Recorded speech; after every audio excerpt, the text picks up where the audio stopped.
गुरु ब्रह्म महिमा अलेख शरण।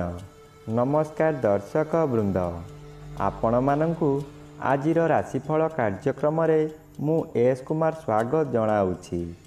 प्रतिदिन निजर राशिफल जानिबा पई गुरुकृपा यूट्यूब चैनल को सब्सक्राइब करंतु और पाखरे थिबा बेल आइकन को प्रेस करी ऑल नोटिफिकेशन ऑन करी दियंतु, जहा फल रे आमे जेते बेले वीडियो अपलोड करिवो प्रथमे आपण वीडियो देखि पारिबे।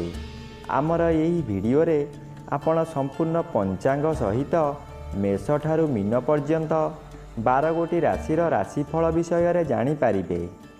वीडियो को दयाकरी शेष पर्यंत देखंतु। वीडियोटी भल लागिथिले वीडियो को लाइक करंतु एवं आपणक प्रियजन पाखु शेयर करी जणांतु।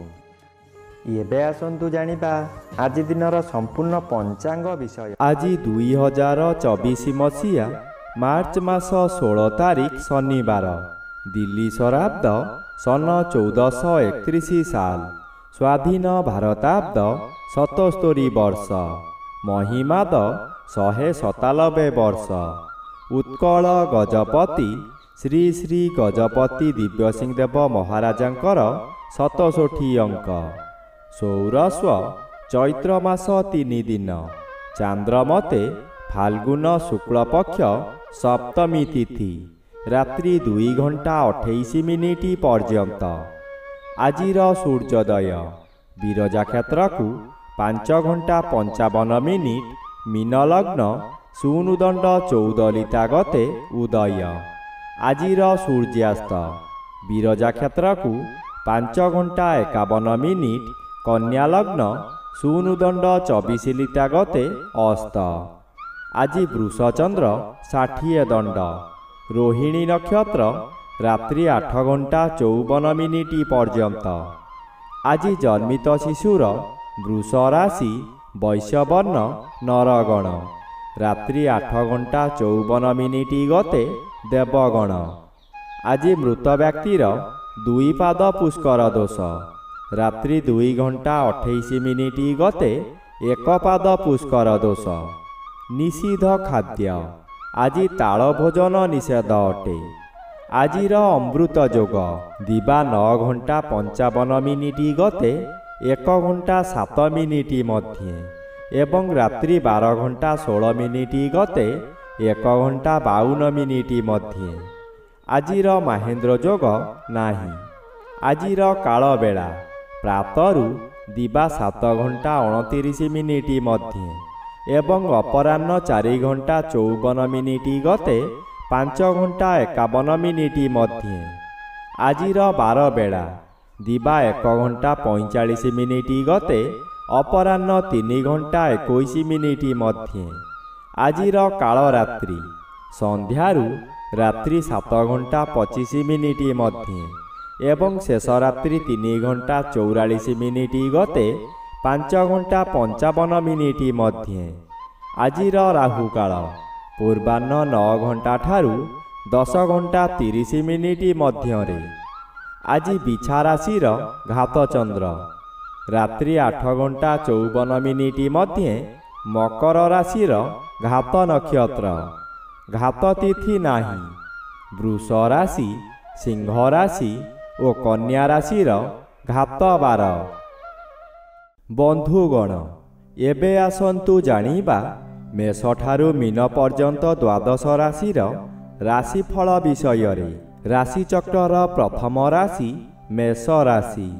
आज मेष राशि जन्मित व्यक्ति मानक सकाशे द्वादश स्थान रे रवि और द्वितीय स्थान रे चंद्र गोचर करुथिबारु अशुभ फल मिलिब।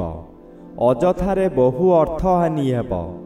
जेउठारे 1 टंका खर्च हेबा कथा सेठारे 10 टंका खर्च करिबाकू आपण बाध्य हेबे। जेउठी कଳି नथिबो सेठारे कंटा बाड़े लुगा पकाई कଳି करिबा भली हेब। बंधु बांधव और परिवार सदस्य माने सर्वदा कଳି करिबे। राशि चक्रर द्वितीय राशि वृष राशि।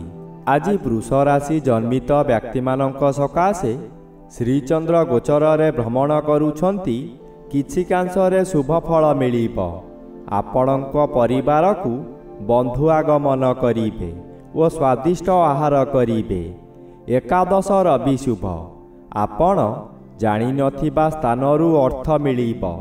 ଚାକିରିରେ ପଦୋନ୍ନତି ହେବ। ସ୍ୱାସ୍ଥ୍ୟ ଉତ୍ତମ ରହିବ। ପରିବାର ମଧ୍ୟରେ ସୁସମ୍ପର୍କ ସ୍ଥାପନ ହେବ। ଘାତବାର ଅଶୁଭ। ଆଜି ଦୂରଯାତ୍ରା କରନ୍ତୁ ନାହିଁ। ରାଶିଚକ୍ରର ତୃତୀୟ ରାଶି ମିଥୁନ ରାଶି। ଆଜି ମିଥୁନ ରାଶି ଜନ୍ମିତ ବ୍ୟକ୍ତିମାନଙ୍କ ସକାଶେ ଦଶମ ରବି ଆଂଶିକ ବାଧାପ୍ରାପ୍ତ ଅଛନ୍ତି, କମ୍ ଶୁଭ ଫଳ ପ୍ରଦାନ କରିବେ। ଦ୍ୱାଦଶ ଚନ୍ଦ୍ର ବାଧାପ୍ରାପ୍ତ ଅଛନ୍ତି, ଅଶୁଭ ଫଳ ପ୍ରଦାନ କରିବେ ନାହିଁ। ଦୁଶ୍ଚିନ୍ତା ମନରୁ ହଟିଯିବ। ଉତ୍ତମ ଆୟ ହେବ। ଅର୍ଥ କାରବାରରେ ଉନ୍ନତି ଆସିବ। ଜୁଆ ଲଟେରୀରେ ଭାଗ ନେଇ ଉନ୍ନତି କରିବେ। ମନ ଖୁସିରେ ବହୁ ତୀର୍ଥସ୍ଥାନକୁ ଗମନ କରିବେ। ବହୁ ବଡ଼ ବଡ଼ କାମ ଚୁଟକିରେ ପୂରଣ କରି ପ୍ରଶଂସା ପାଇବେ। ରାଶିଚକ୍ରର ଚତୁର୍ଥ ରାଶି କର୍କଟ ରାଶି। ଆଜି କର୍କଟ ରାଶି ଜନ୍ମିତ ବ୍ୟକ୍ତିମାନଙ୍କ ସକାଶେ ଏକାଦଶ ଚନ୍ଦ୍ର ଅନ୍ୟ ଗ୍ରହ ଦ୍ୱାରା ବାଧାପ୍ରାପ୍ତ ଅଛନ୍ତି। ବହୁଦିନରୁ ଆଶା କରିଥିବା କାର୍ଯ୍ୟ ଆଜି ନିରାଶାରେ ପରିଣତ ହୋଇଯିବ। ଆପଣ ଏତେ ଦୁର୍ବଳ ହୋଇଯିବେ ଯେ ନିର୍ଜନ ସ୍ଥାନରେ ରହିବାକୁ ପସନ୍ଦ କରିବେ। ମନରେ ରାଗ କ୍ରୋଧ ବୃଦ୍ଧି ହେବ। ନବମ ରବି ବାଧାପ୍ରାପ୍ତ ଅଛନ୍ତି, ଅଶୁଭ ଫଳ ପ୍ରଦାନ କରିବେ ନାହିଁ। ଏହି ସମୟରେ ଆପଣ ବହୁ ସ୍ଥାନରେ ଧର୍ମ କାମମାନ କରି ପ୍ରଶଂସିତ ହେବେ। ରାଶିଚକ୍ରର ପଞ୍ଚମ ରାଶି ସିଂହ ରାଶି। ଆଜି ସିଂହ ରାଶି ଜନ୍ମିତ ବ୍ୟକ୍ତିମାନଙ୍କ ସକାଶେ ଅଷ୍ଟମ ସ୍ଥାନରେ ରବି ଗୋଚର କରୁଛନ୍ତି ଓ ଆଜି ଘାତବାର ଭୋଗ ହେଉଥିବାରୁ ଅତି ଅଶୁଭ ଫଳ ମିଳିବ। ଆପଣଙ୍କର ଭୁଲ ବୁଝାମଣା ହେତୁ ବହୁ ସ୍ଥାନରେ ଅପମାନ ପାଇବେ। ଏହା ଫଳରେ ମନରେ ଅତ୍ୟଧିକ କ୍ରୋଧ ବୃଦ୍ଧି ହେବ। ଦଶମ ସ୍ଥାନରେ ଚନ୍ଦ୍ରଗୋଚର କରୁଛନ୍ତି, ଶୁଭ ଫଳ ମିଳିବ। ଆପଣ ପୂର୍ବରୁ ଯାହା ଚାହୁଁଥିଲେ ତାହା ପୂରଣ କରିବାରେ ସଫଳ ହେବେ। ରାଶିଚକ୍ରର ଷଷ୍ଠ ରାଶି କନ୍ୟା ରାଶି। ଆଜି କନ୍ୟା ରାଶି ଜନ୍ମିତ ବ୍ୟକ୍ତିମାନଙ୍କ ସକାଶେ ନବମ ସ୍ଥାନରେ ଚନ୍ଦ୍ରଗୋଚର କରୁଛନ୍ତି, ଶୁଭ ଫଳ ମିଳିବ। ଆପଣ ଯେଉଁ କର୍ମ ପୂର୍ବରୁ ଆରମ୍ଭ କରିଥିଲେ ସେ କାର୍ଯ୍ୟ ପୂରଣ ହୋଇଯିବ। ନବମ ଚନ୍ଦ୍ର ଶୁଭ କର୍ମ କରାଇବ। ପୂଜାପାଠ ଓ ଗୁରୁ ଭକ୍ତିରେ ମନୋନିବେଶ କରିବେ। କୌଣସି ଅନୁଷ୍ଠାନ ମାନଙ୍କରେ ଆର୍ଥିକ ସାହାଯ୍ୟ କରିବେ। ସପ୍ତମ ରବି ଓ ଘାତବାର ଅଶୁଭ। ହଠାତ୍ ଆପଣଙ୍କ ଶରୀର ଅସୁସ୍ଥ ହୋଇପଡ଼ିବ। ରାଶିଚକ୍ରର ସପ୍ତମ ରାଶି ତୁଳା ରାଶି। ଆଜି ତୁଳା ରାଶି ଜନ୍ମିତ ବ୍ୟକ୍ତିମାନଙ୍କ ସକାଶେ ଅଷ୍ଟମ ଚନ୍ଦ୍ର ଅନ୍ୟ ଗ୍ରହ ଦ୍ୱାରା ବାଧାପ୍ରାପ୍ତ ଅଛନ୍ତି, ଅଶୁଭ ଫଳ କମ୍ ମିଳିବ। ବନ୍ଧୁ ବିବାଦ ସ୍ଥଗିତ ରହିପାରେ। ଯାହା ଅଧିକ କ୍ଷତି ହେବାର ଥିବ ସେଠାରେ ଅଳ୍ପରେ କ୍ଷୟକ୍ଷତି ହେବ। କୌଣସି ଦୈବୀ ଶକ୍ତି ଆପଣଙ୍କୁ ସାହାଯ୍ୟ କରିବ। ତଥାପି ଦୁର୍ଘଟଣାକୁ ଏଡ଼ାଇ ଦେଇ ହେବ ନାହିଁ। ତାହା ଶାରୀରିକ ହେଉ କିମ୍ବା ମାନସିକ ହେଉ। ପ୍ରଭୁପାଦରେ ମନୋନିବେଶ କଲେ ରକ୍ଷା ମିଳିବ। ରାଶିଚକ୍ରର ଅଷ୍ଟମ ରାଶି ବିଛା ରାଶି। ଆଜି ବିଛା ରାଶି ଜନ୍ମିତ ବ୍ୟକ୍ତିମାନଙ୍କ ସକାଶେ ଘାତଚନ୍ଦ୍ର ଓ ପଞ୍ଚମ ସ୍ଥାନରେ ରବି ଗୋଚର କରୁଛନ୍ତି। ରବି ଅନ୍ୟ ଗ୍ରହ ଦ୍ୱାରା ବାଧା ପାଉଥିବାରୁ ଅଶୁଭ ଫଳ ପ୍ରଦାନ କରିବେ ନାହିଁ। ଘାତଚନ୍ଦ୍ର ସର୍ବଦା ଅଶୁଭ ଫଳ ମିଳିବ। ଘରେ ବାହାରେ ପ୍ରତ୍ୟେକ ସ୍ଥାନରେ ଅପଦସ୍ଥ ହେବେ। ବହୁ ପରିମାଣରେ ବ୍ୟୟ ହେବ। ଶରୀର ଅସୁସ୍ଥ ରହିବ। ମଥା ବିଚଳିତ ହେବ। ରାସ୍ତା ଦୁର୍ଘଟଣା ହୋଇପାରେ। ନିଜ ମନକୁ ଶାନ୍ତ ନ କଲେ ନିଜକୁ ନିଜେ ଦଣ୍ଡ ଦେଇ ହଇରାଣ ଓ ଲୋକହସା ହୋଇପାରନ୍ତି।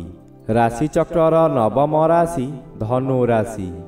ଆଜି ଧନୁ ରାଶି ଜନ୍ମିତ ବ୍ୟକ୍ତିମାନଙ୍କ ସକାଶେ ଷଷ୍ଠ ସ୍ଥାନରେ ଚନ୍ଦ୍ରଗୋଚର କରୁଛନ୍ତି। ଆପଣଙ୍କ ପରିବାର ମଧ୍ୟରେ ଖାଲି ଆନନ୍ଦ ହିଁ ଆନନ୍ଦ ମିଳିବ। ଯେଉଁ କାମରେ ହାତ ଦେବେ ତହିଁରେ ସଫଳତା ପାଇବେ। ବ୍ୟବସାୟ କରୁଥିବା ବ୍ୟକ୍ତିମାନେ ବ୍ୟବସାୟରୁ ଆଶାଠାରୁ ଅଧିକ ଲାଭବାନ ହେବେ। ଚତୁର୍ଥ ରବି ଅଶୁଭ। ଆଜି ବିଶେଷ କରି କୌଣସି ନାରୀ ସହିତ କଳି ହୋଇପାରେ। ଆପଣ ଉତ୍ତେଜିତ ହୋଇ ଭୁଲ କରି ବସିବେ। ରାଶିଚକ୍ରର ଦଶମ ରାଶି ମକର ରାଶି। ଆଜି ମକର ରାଶି ଜନ୍ମିତ ବ୍ୟକ୍ତିମାନଙ୍କ ସକାଶେ ତୃତୀୟ ରବି ଆଂଶିକ ବାଧାପ୍ରାପ୍ତ ଅଛନ୍ତି। ଶୁଭ ଫଳ ମିଳିବ। ପଞ୍ଚମ ଚନ୍ଦ୍ର ଶୁକ୍ଳ ପକ୍ଷରେ ଶୁଭ ଫଳ ପ୍ରଦାନ କରନ୍ତି। ଆପଣଙ୍କ ସ୍ୱାସ୍ଥ୍ୟ ଉତ୍ତମ ରହିବ। ପୂର୍ବରୁ ଯେଉଁମାନେ ଆପଣଙ୍କୁ ହଇରାଣ ହରକତ କରୁଥିଲେ ଏବେ ଆପଣ ଶାନ୍ତିରେ ରହିପାରିବେ।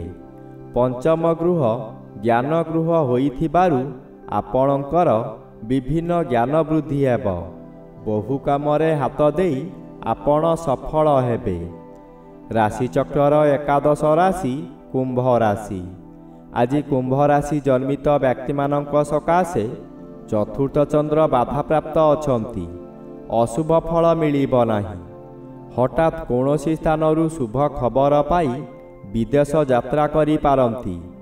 ମନରେ ଆନନ୍ଦ ଉତ୍ସାହ ଭରି ଉଠିବ। ପୂର୍ବ ଶତ୍ରୁମାନେ ଆପଣଙ୍କୁ ଦେଖି ଭୟ କରିବେ। ଅର୍ଥପ୍ରାପ୍ତିର ଯୋଗ ମଧ୍ୟ ରହୁଛି। ଦ୍ୱିତୀୟ ସ୍ଥାନରେ ରବି ଗୋଚର କରୁଥିବାରୁ ଆପଣଙ୍କୁ କେହି ଭୁଲ ବାଟରେ ପରିଚାଳିତ କରାଇ ବିପଦରେ ପକାଇ ପାରନ୍ତି। ରାଶିଚକ୍ରର ଦ୍ୱାଦଶ ବା ଶେଷ ରାଶି ମୀନ ରାଶି। ଆଜି ମୀନ ରାଶି ଜନ୍ମିତ ବ୍ୟକ୍ତିମାନଙ୍କ ସକାଶେ ତୃତୀୟ ସ୍ଥାନରେ ଚନ୍ଦ୍ରଗୋଚର କରୁଛନ୍ତି। ଅତି ଶୁଭ ଫଳ ମିଳିବ। ଅଚାନକ କେଉଁଠାରୁ ଧନପ୍ରାପ୍ତିର ସମ୍ବାଦ ମିଳିବ। ମନରେ ସାହସ ଆସିଯିବ। ଯେଉଁ କାର୍ଯ୍ୟ କରିବେ ତହିଁରେ ସଫଳତା ନିଶ୍ଚୟ ମିଳିବ। ସମ୍ମାନର ଅଧିକାରୀ ହେବେ। ସ୍ୱାସ୍ଥ୍ୟ ଉତ୍ତମ ରହିବ। ରବି ଜନ୍ମରେ ଗୋଚର କରୁଥିବାରୁ ମନରେ ଅଜଣା ଭୟ ଜାତ ହେବ। କ'ଣ ହେବ ବୋଲି ଚିନ୍ତାରେ ପଡ଼ିଯିବେ।